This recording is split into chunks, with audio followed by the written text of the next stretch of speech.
Politics is a very interesting game. And it is dynamic. It keeps on changing each and every single day. Who would have imagined Raila Odinga, in their wildest imagination, Raila Odinga using a military chopper in the year 2020 to go and condole with the family of the late Tekra Muigai, the daughter to Karanja Tabitha Karanja? Who would have imagined that it was going to be possible for Raila Odinga to use a military chopper? I'm saying this assuming we were in the year 2017. And it's happening. And there's one fact which we must also agree to as a country, that there is a new dawn for Raila Odinga as political environment or climate in this country keeps on changing. I'm saying this because as things stand today, Raila Odinga is enjoying more privileges than even the Deputy President William Samoei Ruto. But is this a curse or a blessing to Raila Odinga? So today I want us to look at this new dawn for Raila Odinga and how it's likely to impact on his 2022 presidential elections or bid, if he will contest that time. But before we do that, if you are bumping on this video for the first time, I want you to take a second or two and hit the subscribe button so that next time we produce a video like this one, you get notified. Now back to the main issue. We all know that 2017 was one of the bitterly contested elections. And we also know that after that election, President Uhuru Kenyatta and Raila Odinga shocked this country by having a handshake. And that handshake changed the politics of this country completely. It made people who are part of the government, like William Samoei Ruto, who's the deputy president, to appear as an outsider. And people who viciously opposed this government, people like Junet Mohammed, Raila Odinga, Babu Owino, Hassan Joho, are now part and parcel of the government.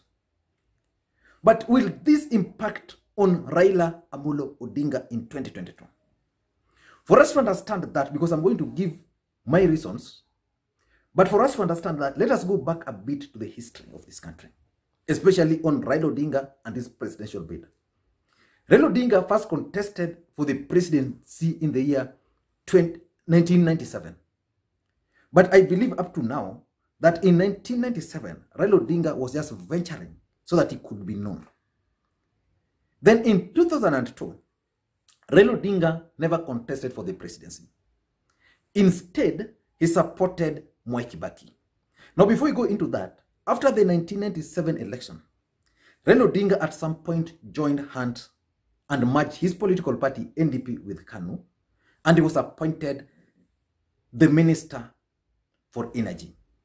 And those who follow politics of this country and the economy, they will tell you that was actually the point which Raila Odinga managed to venture into serious businesses. Because as a Minister for Energy, Raila Odinga made contacts with the serious players in the oil industry.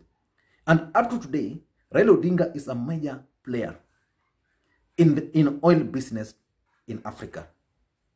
Then in 2002, he then joined Mwai Kibaki. He actually campaigned for Mwai Kibaki when Mwai Kibaki was on a wheelchair, and Mwai Kibaki became the president. But immediately after around 3 months, things started changing for Raila Odinga. So Raila Odinga helped form that government, just like Uhuru and Ruto. Ruto helped Uhuru form the government. But Kibaki and the team made Raila Odinga appear as an outsider. So Raila Odinga really never enjoyed that government. So in 2007, Raila Odinga again contested for the presidency, of which he won, but the system didn't want Raila Odinga to be anywhere near the presidency. So what did they do? the system decided to block him. But at the end of the day, they allowed Raila Odinga to become the Prime Minister of the Republic of Kenya. In books, it was a nusu mkate kind of government where Raila was having power and Kibaki. But in practice, Raila Odinga never enjoyed power during the nusu mkate government. He would complain. He would go to public events. No microphone, no red carpet, nothing. Even the provincial administration then would not attend his functions. But he was a principal in that government, just like it's happening to the Deputy President William Samoei Ruto. But that one ended. So Raila Odinga never enjoyed what we can call power in that government. It was just there on paper. In 2017-13, he now contested and he was complete outsider. Because once Uhuru and Ruto managed to win the presidency, they felt they had the numbers, so they didn't really need Raila Odinga input in their government. So Raila Odinga was kept away from the government. And these campaigns for 2017, because that was in 2013, now was a bit complicated. Raila Odinga would push for every single thing in government, be it the IBC, be it the preparedness for the elections, every other thing. He would complain. But he was a complete outsider. In fact, what helped Raila Odinga was the fact that by that time, he had a very strong legal team. A team which would go to courts and win serious cases. Like when you talk of there was this security amendment bill. There are several of them. They had to go to court, and court ruled in their favor. So 2013-17 became very complex for him. So when the time for 2017 came, the elections, you know how it went. But currently, Raila Odinga never participated in forming President Uhuru Kenyatta's government. He was the sole opponent. And they had the handshake. And after that handshake, today you can say that Raila Odinga is not in government on paper. But Raila Odinga enjoys more powers in the current government than he used to do when he was the Prime Minister of the Republic of Kenya. Raila Odinga is currently enjoying more powers in the current government than he used to do when he formed the NAC government with Mwai Kibaki. Now that takes us to the question. This new dawn for Raila Odinga, is it a blessing or is it a curse for Raila Odinga?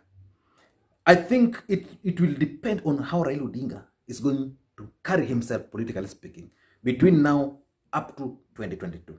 But I think it both has the blessing side and the curse side. So let's begin with the curse. Number one, Raila Odinga is currently in a comfort zone. Those who have studied Raila Odinga's politics will agree that Raila Odinga thrives in crisis. So whenever he's in comfort zone, he normally loses touch with his support base. And this can be manifested by what's happening today. Raila Odinga and his key supporters are there's a disconnect between them because Raila Odinga is in comfort zone. I don't know the last time Raila Odinga took a tour to his strongholds. And that's a very big problem. He's somewhere in Nairobi, attending meetings, going to those AU meetings, but his supporters are missing him. He doesn't have time for them for now. So if we had a crisis, I can assure you Raila Odinga would be traversing this country, meeting his supporters. So that's a very big challenge for him. And on that, I think his handlers must figure out how Raila Odinga will continue being in the comfort zone, but again, reach out to his supporters. So that's number one. Number two, which I think is the main thing, is that Raila Odinga will share the blames and will share the failures of this current regime with President Uhuru Kenyatta equally. What we know for sure is that Kenyans were tired with Jubilee government in the first term. And were it not for rigging, this government would not be in power today. So they managed to come to power through rigging. But in politics, there's always just one winner. So whichever method they used, they still were elected the president of the Republic of Kenya. But there's a problem. This government has a lot of failures. They promised Kenyans several things. They promised Kenyans laptop, it failed. They promised Kenyans free healthcare, it has failed. This government promised Kenyans millions and millions of jobs. Currently, people are being retrenched. This government promised Kenyans they will fight corruption. Currently, nothing. And they promised heaven. So Kenyans expected heaven, but they are currently on hell. So those blames will actually be shared between President Uhuru Kenyatta and Raila Odinga. And this is actually working to the advantage of the rich President William Samoei Ruto, who is now viewed as an outsider in his own government. Take for example this current crisis you are facing. Mutahi Kagwe is going to suffer much. And President Uhuru Kenyatta's government is also going to suffer. But the person who is going to share the blame with President Uhuru Kenyatta is Raila Odinga. William Ruto is very smart. He decided to take a low profile. So he's not to anywhere near the current crisis. But now, those are the two cases I'm talking about. But what are the advantages? Number one, in my view, this new dawn, the current political climate, has provided Raila Odinga with a conducive environment to plan for 2022 elections. I'm saying this because if you compare Raila Odinga now and Raila Odinga in 2013 or 2010 they are totally different. During that time, it was difficult for Raila Odinga to plan for his campaign because he was not even sure where the country was headed to. Currently, he's in government. I'm sure he gets briefings on what's happening. And the mere fact that at least cabinet secretaries, senior government officials can go to his office. If Raila Odinga wanted something done in this government, it can be easily done. I'm saying this figuring in mind the kind of attitude the electoral body had towards Raila Odinga in 2013. So now, Raila Odinga can sit somewhere and plan with these particular people on how elections can be conducted in a free and fair manner. My only problem is that one of the biggest things I had expected Raila Odinga to address is the electoral injustices in this country. And addressing electoral injustices in this country is not only for Raila Odinga, it's for the prosperity of this country. So that even if Raila Odinga will not be there, then any person who will be elected with the President of the Republic of Kenya in future will actually be elected and Kenyans will easily embrace. But Raila Odinga is currently not fighting that. But it's not fighting that because he feels that the environment is conducive for him. Number two, the environment, which is actually been fertilized by the handshake, has provided job opportunities and business opportunities to some of Raila Odinga's key players and even to Raila Odinga himself. Raila Odinga currently works with as the Africa Union High Representative on Infrastructure. What does that mean? It means at least he's on employment. What about his people? I can count for you several allies of Raila Odinga whom I know and who have been appointed by this government to serve in various capacities. I can actually mention several companies allied to Raila Odinga's friends which could not do serious businesses before this handshake, and now they are doing serious businesses. How is this advantage? How is this an advantage to Raila Odinga? Number one, let us face it. Raila Odinga and any other politician in this country and the world over are always supported by their friends and their allies and their business associates. Raila Odinga contested election in 2007. A lot of guys supported Raila Odinga during that time. He lost the election. Again, they said, okay, that was Batimbaya. Let's try our luck again in 2013. In 2013, some of these guys put their resources, put their time, and put their energy to make sure that Raila Odinga wins that election.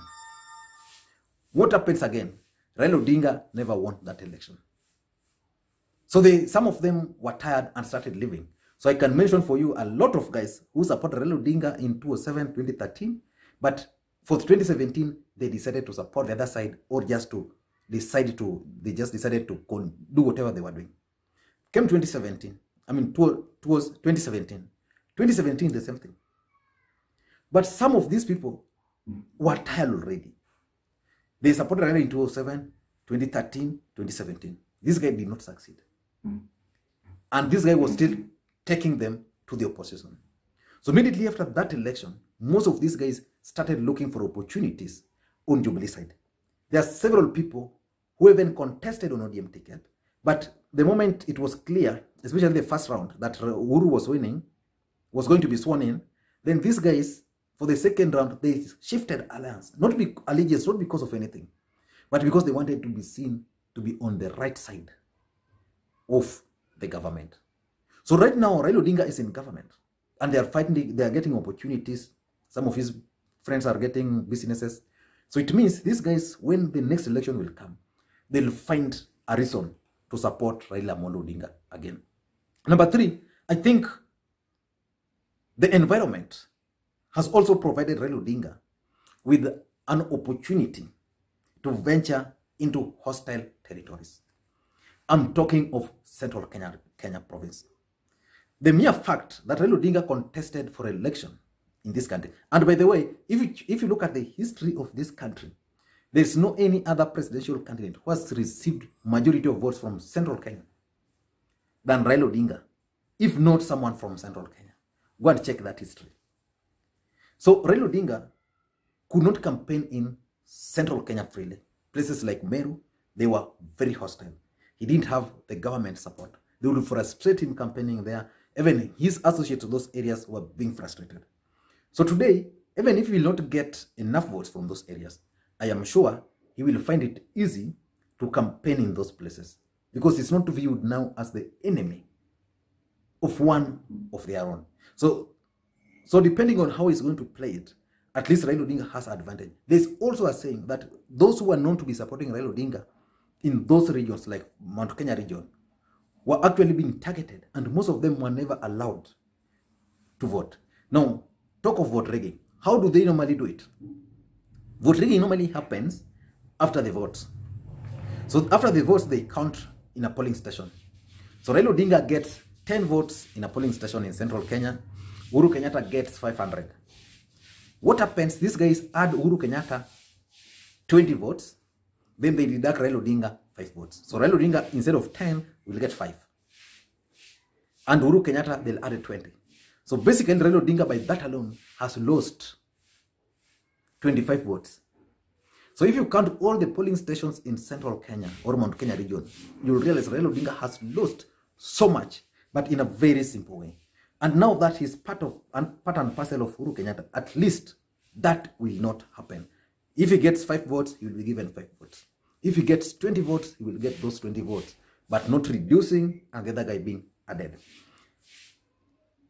Number 4, I think it's also an opportunity for Raila Odinga to implement his vision and agenda for the country. And this is why he's actually taking the blame. People are asking Raila Odinga, when you talk about Africa rising, I saw that on Twitter recently, why can't you do something because you are currently in government? So Raila Odinga is in a position where he can influence government policies. And he can influence, if he really means well for the country, then he can influence those government policies, either through the line ministries or by indirectly through President Uhuru Kenyatta. Because by doing that, at least he will gain. And lastly, is the confusion in Jubilee Party. The confusion in Jubilee Party is benefiting who? Is it benefiting President Uhuru Kenyatta? I don't think so. Uhuru is not running. Is it benefiting William Ruto? I don't think so. William Ruto needs a fully united Jubilee Party behind him. And is it benefiting Raila Odinga? Yes, it's benefiting Raila Amolo Odinga. That confusion in Jubilee Party.